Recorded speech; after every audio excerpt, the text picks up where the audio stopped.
Business میں فل flash آ چکے تھے. تو میں نے ان سے کہا کہ یار تم جگہ لو, جگہ بناؤ. انہوں نے ناظم آباد میں جگہ دیکھی, وہ بنایا, اور وہ اسٹور دونوں اسٹور سے زیادہ چلنے لگا. ناظم آباد پاپولیشن بہت تھی, لوگ بھی بڑے خوش ہوئے. پھر ہم نے ڈی ایچ اسٹور بنایا, گلشن بنایا, پھر کراچی میں باقی برانچیں بنائی. البتہ اس میں سب یہ ہے کہ ہم نے یو ٹرن لیا کہ میں نے کہا یار پنجاب میں جانا چاہیے, بڑی مارکیٹ ہے. تو میں چلا گیا گھومتے گھومتے. گجرانوالہ وہ جگہ کی بات ہو گئی میرے ساتھ, میرے چھوٹے بیٹے کاشف تھے, ہم دونوں نے مل کر صلاح کر کے وہ اسٹور لے کے اس کو رن کر کے چلا دیا. اس اسٹور سے ہمیں اتنا گھوم ملا کہ ہم کراچی کو ہی بھول گئے. تو پھر ہم فیصل آباد چلے گئے, سیالکوٹ چلے گئے, اس کے بعد لاہور چلے گئے, مختلف برانچیز میں گجرات چلے گئے, سرگودا چلے گئے, اور ہم ایک گاؤں میں چلے گئے وہاں پر بہاڑی. میں جا کے بہاڑی میں نے دکان کھولی. سب لوگوں نے بولا مگر آج الحمدللہ ہم پورے ضلع کی سیل وہاں لے رہے ہیں.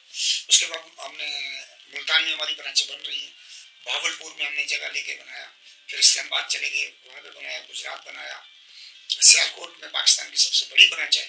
اب ہم اسلام آباد E11 بنا رہے ہیں, وہ پاکستان کی سب سے بڑی برانچ ہو جائے گی. تو اس طرح سے یہ میں نے ٹو دی پوائنٹ آپ کو یہ دکھایا. وہ کہ اس سفر میں مجھے 70 سال لگ گئے, 70 مہینے, 70 دن کی بات نہیں, 70 ایئرس اولڈ. تو اس میں بہت نیشو و فریز آیا, کبھی کاروبار کم ہو گیا, کبھی زیادہ ہو گیا, کبھی پیسے نہیں ہیں, کبھی پروجیکٹ بند ہو گیا, کبھی جگہ. ان تمام ایشو کو میں نے ایشو نہیں سمجھا. ہم ان تمام ایشو کو طے کرتے رہے, اور میرا گول اور ایک ویژن تھا کہ ایک جگہ پہنچنا ہے. تو یہاں میں یہ بات کرتا ہوا چلوں کہ 2006 کے بعد اور 2014 کے بعد مسٹر عمر اور کاشف نے میرے ساتھ پیر جما کے کھڑے ہوئے اور میرے ویژن کو فل کیا. اور آج تک ہم لگے ہوئے, اور ابھی بھی ہم کر رہے ہیں, اور میں بھی بزنس میں ان کے ساتھ ہوں, اور وہ دونوں بھائی بھی بہترین طریقے سے بزنس کر رہے ہیں. اب بات یہ ہے کہ یہ ایک 70 سال کا سفر ہے. اب 70 سال کی اتنی ڈیٹیل کہانی پر ڈے, پر منتھ, پر ایئرس تو ہم نہیں ڈسکس کر سکتے. تو پھر میں کیا میسج دینا چاہتا ہوں, میرے دل کی آواز ہے سچائی. آپ جو سوچیں, قرآن میں لکھا ہوا الائنمنٹ آف تھاٹس, اردو میں خلاصہ ہے, تم جو سوچتے ہو, جو بولتے ہو, اور جو تمہاری نیت ہے وہ ایک ہو, ان میں ڈفرینس نہیں. میں یہ میسج دینا چاہتا ہوں. کوئی بھی شخص اگر بزنس کرے تو اس کے لیے 3 چیزیں الائن ہونا ضروری ہے. میرے پاس 1967 میں 58,000 کا کیپٹل تھا. اس وقت 58,000 روپے کا ایک کیپٹل تھا. میں نے اس وقت بھی پیسوں کا نہیں سوچا.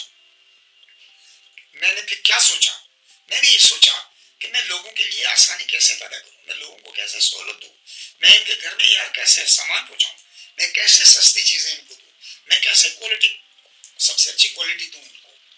یہ میری ایک جستجو تھی, اور میں نے پیسے پر نہیں سوچا, اس لیے کہ پیسوں کا میں نے اس کو دے دیا. اور حیرت انگیز بات یہ ہے کہ ایک دم بالکل سائنس اور پریکٹیکلی بک سے ڈفرینٹ بات ہو رہی ہے کہ کورونا آ گیا, اور ملک میں لوگوں کے کورونا میں کاروبار بند ہو گئے, مر گئے, کوئی کاروبار خلاش ہو گئے, بند ہو گئے, یہ ہو گیا, وہ ہو گیا, بہت کچھ ہوا جو سب کو, ہم جو پاکستانی لوگ ہیں ان سب کو پتا کہ کورونا میں کیا نہیں ہوا, اور اس کورونا کے ابھی تک پوری دنیا میں اثرات ہیں مہنگائی کے. بالکل بالکل حقیقت ہے. تو میرے ایک CFO والے انہوں نے کہا جی 2200 آدمی کو نکالتے ہیں. یہ بات میرے پاس پہنچی اور انہوں نے ریکمنڈیشن کر دی, سب چیز کر دی. میں نے کہا 2200 آدمی کو نکالتے ہیں, کیوں نکالے بھائی؟ پہلے میں سر کاروبار 50% رہ گیا ہے, اب اس 50% کاروبار میں 50% لوگوں کو نکالے. اس وقت ہمارے پاس 4-5 ہزار لوگ کام کر رہے تھے. میں نے کہا یار میں ڈس ایگری کرتا ہوں آپ کی بات سے. پہلے کیسے؟ میں نے کہا کہ بھائی ان 2200 لوگوں کو خود آپ رزق دے رہے ہیں, میں دے رہا ہوں, خدا دے رہا ہے. تو مجھ سے کہنے لگے کہ آپ 10 کروڑ روپے تنخواہیں ہر مہینے خام خواہ کی دینے کے لیے تیار ہیں. میں نے کہا میں تیار ہوں. بولا کیوں؟ میں نے کہا بھائی ان کا رزق بہتر ہو جائے گا. وہ بالکل لوگ میری بات میں سمجھے, اور انہوں نے یہ کہا کہ امتیاز صاحب کی عمر ہو گئی 70 سال, بڑی ہو گئی ہے, اور شاید پوری طرح دماغی توازن پر کام نہیں کر رہے ہیں, اس لیے انہوں نے یہ 2200 لوگوں کو نہیں نکال رہے ہیں. میں نے ان سے کہا تھا کہ آپ شور میں مجھے خاموش ہو کے بیٹھے کام کریں, کسی کی کوئی آدمی ایک نہیں جائے گا, بلکہ ہم تنخواہ بھی بڑھائیں گے اور آگے تماشا دیکھو. لوگ نوکر نکال رہے ہیں, کاروبار بند ہو رہا ہے. ہم نے 7 برانچیں بند کر دی اس کورونا کے دوران. 7 برانچیں کراچی اور پنجاب میں ملا کے 7 برانچیں. تو بجائے 2200 آدمی کو نکالتے ہم نے 5000 آدمی اور بھرتی کیا. جو سعودی عرب سے آگے تھے, دبئی سے آگے تھے, کہاں سے لوگ کورونا میں آگے. پوری دنیا انٹرنیشنلی یہاں جو پاکستان کے لوگ تھے اب وہ یہاں آگے تھے. تو میں خدا کا شکر ادا کرتا ہوں کہ جس وقت بوری بند لاشیں اور حالات خراب 97, 98, 2001, 2, 3, 4 میں, اور ہر آدمی یہ کہتا تھا کہ صبح گھر سے نکلیں گے تو شام کو نہیں پہنچیں گے. میں نے کبھی اس بات کو نہیں سوچا, اور میں نے کھڑے ہو کے مختلف برانچوں کی اوپننگ اور چیمبرز کا ممبر ہوں, میں نے کھڑے ہو کے کہا میں ٹوٹل ان باتوں کی نفی کر رہا ہوں. میں اپنے ملک کے بارے میں بہت برائٹ مائنڈ ہوں اور بہت سوچ رکھتا ہوں, اور ہمارا ملک بہت آگے جائے گا. اسے چیمبر میں لوگوں نے سوال کیا کہ آپ کس طرح کی بات کر دیتے ہیں. میں نے کہا میں بالکل ٹھیک بات بولا, آپ ثبوت دیں. میں نے کہا ثبوت یہ 1% اینٹی سوشل پرسنالٹی ہے, 1% اونلی. یار آپ 99% مقابلہ نہیں کر سکتے ان کو. آپ اتنے کچھ دل بے غیرت ہو گئے, بولا کیسے مقابلہ کریں. میں نے کہا روزگار دو. ہم اس کا مقابلہ لوگوں کو روزگار دے کے اور بے روزگاری کو ختم کر کے ہم کامیاب ہوئے, لوگ بھی کامیاب ہوئے. میں خدا کا کروڑوں شکر ادا کرتا ہوں. انسانوں کی 3 کیٹیگری کو میں نے ریفائن کیا ہے. فرسٹ کیٹیگری وہ لوگ جن کے بہت بڑے کاروبار تھے پوری دنیا میں, کراچی میں, پاکستان میں بھی, تو وہ اس دنیا میں نہیں رہے, وہ کورونا میں چلے گئے. اس میں ہزاروں لوگ چائنا میں مر گئے, جن کا میں وینڈر ہوں اور ہمارے پاس پروف ہے. ہماری کروڑوں روپے گئے ہوئے ہیں, اور پوری کمپنی جو اونر تھے وہ تینوں مر گئے. اچھا, تو اس کیٹیگری کی مناسبت سے جو بڑے بزنس مین تھے, کورونا میں ایک گروپ انسانوں کا زمین میں چلا گیا, ایک گروپ انسانوں کا بچا ہے جن کا کاروبار تو ہو گیا ختم, خود زندہ ہے, پیدل ہو گئے. تیسرا گروپ ایک ایسا ہے جس میں میں آتا ہوں کہ وہ خود بھی ٹھیک ہیں, زندہ ہیں, اور کاروبار بھی ٹھیک رہا ہے. یہ خدا کی کرم ہے, یہ اربوں خربوں خدا کی شکر گزاری. تو میں اس رب العزت کا کروڑوں شکر گزار ہوں. یہ کانشنس, یہ طاقت, یہ عزت, یہ انرجی, یہ ویژن, یہ برانچیں تمام میرے رب نے دی. اگر ہم یہ کہیں کہ میں کر رہا ہوں تو یہ خدا کے خلاف جنگ ہو گئی ہے, میں نہیں. آپ کی حیثیت کیا ہے مسٹر امتیاز؟ آپ کے اگر یورین بند ہو جائے تو آپ نہیں کھول سکتے. بھاگیں گے آخ ہم 10 ڈاکٹر لگائیں گے.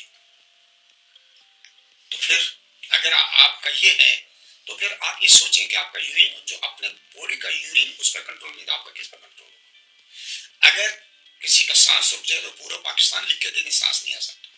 اب لکھ کے دے دیں پورا پاکستان, وہ کیا کرے گا؟ وہ تو پڑا ہوا ہے. صحت بھی ہو, ویژن بھی ہو, اور تعلق بھی ہو. یہ کروڑوں شکر گزاری. اور میں یہ کہوں گا کہ یہ ایسا پرائم جو پوائنٹ جس پر میں ڈسکسیشن کر رہا ہوں, یہ بہت کم لوگوں کو نصیب ہے. میں نوجوان نسل کو, بزنس مینوں کو, پاکستان کے عوام کو یہ کہتا ہوں کہ اپنی طرف نہ سوچیں, اپنے سے پہلے سامنے والے کا سوچیں, ان کے ساتھ بھلائی کریں, اور پھر یہ توقع نہ رکھیں کہ یہ بھلائی مجھ سے کرے. وہ آپ کو گالیاں دے رہا ہے, کوئی بات نہیں, آپ خدا کے لیے بھلائی کریں اور بھلائی کر کے اس کو دے دیں. آپ کو کوئی میرے ساتھ ہے کہ بہت سارے لوگ کہتے ہیں یہ چور ہے, اس نے چوری سے پیسے بنائے. میں نے کہا اوکے, بہت اچھی بات ہے, اگر آپ مجھے چور سمجھ رہے ہیں تو آپ ٹھیک سمجھ رہے ہیں. بہت سارے لوگ کہتے ہیں کہ یار یہ بڑا اچھا آدمی ہے اور اپنی فیلڈ کا بادشاہ ہے. تبھی میں کہتا ہوں یار بھائی ٹھیک ہے, کوئی بات نہیں. جو چور کہا وہ میرا مسئلہ ہے نہیں, مجھے سوچنا چاہیے خود کہ میں چور ہوں یا نہیں ہوں. اگر تو میں چور ہوں تو اس نے صحیح کہا, اگر میں چور نہیں ہوں تو اس کے بولنے سے تو نہیں ہوگا کچھ. صحیح بات ہے, اس کا مسئلہ ہے. میں اس پنچایت میں کیوں پڑھوں؟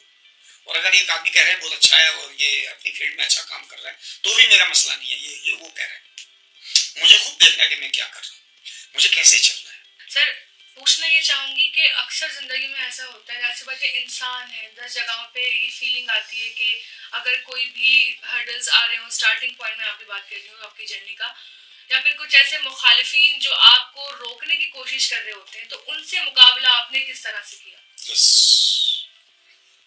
بڑا اچھا آپ نے سوال کیا, مجھے نہیں پتا تھا کہ آپ سوال کریں گی, میں اس کا میں جواب دے چکا ہوں. کوئی آدمی کسی کا مخالف نہیں ہے, مائنڈ بھی ہے نا یہ. تو جب آپ کو آپ کا کنیکشن اوپر ہے اور سانس اوپر سے آ رہی ہے اور رزق وہ دے رہا ہے, تو کسی کے آدمی کے اچھا کہنے سے, مخالف ہونے سے, یا کسی میرے اگینسٹ ہونے سے کیا فرق پڑے گا؟ میں اتنا کمزور ہوں, ڈو نتھنگ نہیں ہو سکتا. اگر وہ آدمی میرے مخالف ہے تو یہ اس کا مسئلہ ہے, مجھے کوئی پریشانی نہیں ہے اس سے. سیکنڈلی, بلیو می کہ جس وقت آپ کائنات کے راستے پہ ہوتے ہیں تو آپ کے تو کام ہزاروں لوگ ہیں روکنے والے. میں دی پلیس میں کر رہا تھا, آرمی والے آگے بیچ میں, ان کا دی پلیس میں اسٹور نہیں بنائیں گے, ہم نے کہا نہیں بنائیں گے, کوئی بات نہیں, بیٹھ گئے. 5 مہینے کے بعد انہوں نے کہا کہ فوری طور پر کام شروع کرا تھا. میں نے تو نہیں کیا, انہوں نے مجھے بلایا ڈی ایچ اے میں, کبھی نہیں کیا. میں نے کہا جانا ہی نہیں ہے, یہ کام ہمارا تھوڑی ہے, ہم تو مخلوق کی بھلائی کے لیے کر رہے ہیں. 400 لوگوں کو رزق کو لے کے ان کو بدوائیں گے. تو کس نے لایا؟ اسی طرح پنجاب میں کئی جگہ پہ ہمیں پرابلمس ہوئی. آپ کے اندر ان پرابلمس کو, ان ایشو کو, ان چیزوں کو سیٹل کرنے کا اندر ایک میکنزم ہے. میں آپ سے اندر بات کر کے آیا ہوں کہ انسان اپنی باڈی کے باہر ساری زندگی کے حالات کو دیکھ کے چلتا ہے. میں نے وہاں لکھا ہے آپ کے اندرونی سسٹم کا اسکیل. کس نے پڑھا؟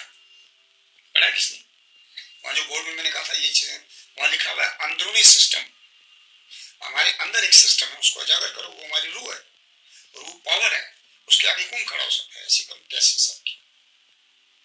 تو آپ کیا سمجھتے ہیں حلوہ ہے؟ ہم پنجاب میں گئے تو ہمیں کوئی ایک کراچی کا آدمی 70 سال, لوگوں نے کہا, بلکہ میں اس میں یہ بھی کہوں گا کہ میں ایک بہت بڑے پاکستان کے شاعر کا نام نہیں کوٹ کر سکتا, یہ تعصب ہو جائے گا. جب میں وہاں گیا تو ان لوگوں نے میرے آنے سے پہلے ایکا کر لیا تمام چھوٹی بڑی عمر کہ اس کا قدم نہیں ٹکنے دینا, اس کو بگانا ہے یہاں سے. یہ تو کراچی کام کرنا ہے, یہ یہاں آ گیا, یہ ہمیں نہیں کام کرنے دے گا. یہ اس کا نام جو ہے یہ تھریٹس ہے, ہمارے لیے خطرہ ہے. جب میں گیا میرے مینیجرس نے کہا کہ سر ایسے ایسے یہ باتیں ہو رہی ہیں, یہ میٹنگیں آپ کے, میں نے کہا باس اسٹیٹ کام کرو, میرے پاس دوسرا پوائنٹ نہیں لانا.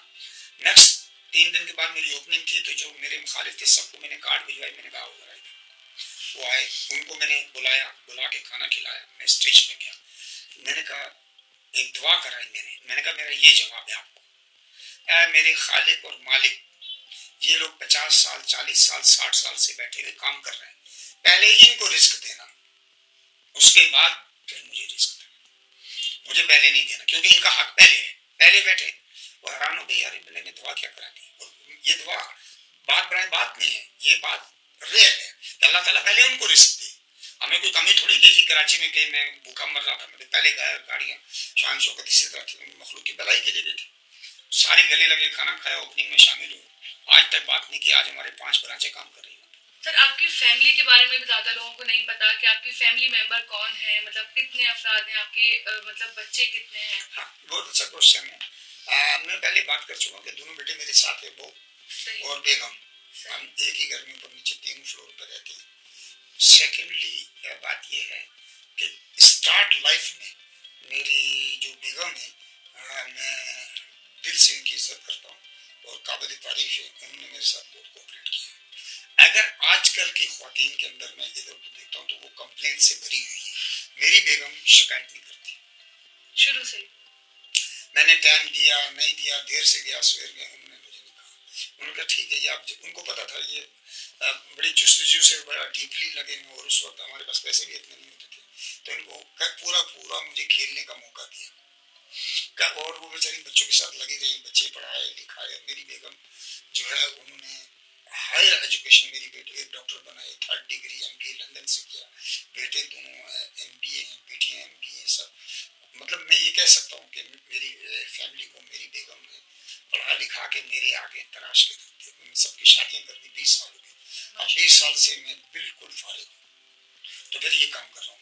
کبھی اندر دیکھ کے آئیں گے نا, دس مائی ہابی, ریسرچ. وہ کبھی اسلام آباد رہتی ہیں, کبھی یہاں جاتی ہیں, کبھی اسلام آباد جاتی ہیں, کبھی یہاں جاتی ہیں. ان کے بہن بھائی صاحب اسلام آباد میں رہتے ہیں. بہو ہمارے ساتھ ہیں, بیگم بھی ساتھ ہے, اور میں روزانہ 1 سے 1.5 گھنٹہ فیملی سب کو دیتا ہوں, بزنس کو بھی دیتا ہوں, ایکسرسائز کو بھی دیتا ہوں, اور اپنا جو شوق ہے اس کو بھی پورا کرتا ہوں. یہ بھی ایک انسان کی بھلائی کا کام کر رہا ہے. جب ہم ہمارے سینٹر پہ جائیں گے نا بخاری میں, تو آپ کی آنکھ کھولے گی, او مائی گاڈ, دنیا میں یہ, ہم اس دنیا کو بس یہی دنیا, ایک اور دنیا کی ہے, اسی کے ساتھ خدا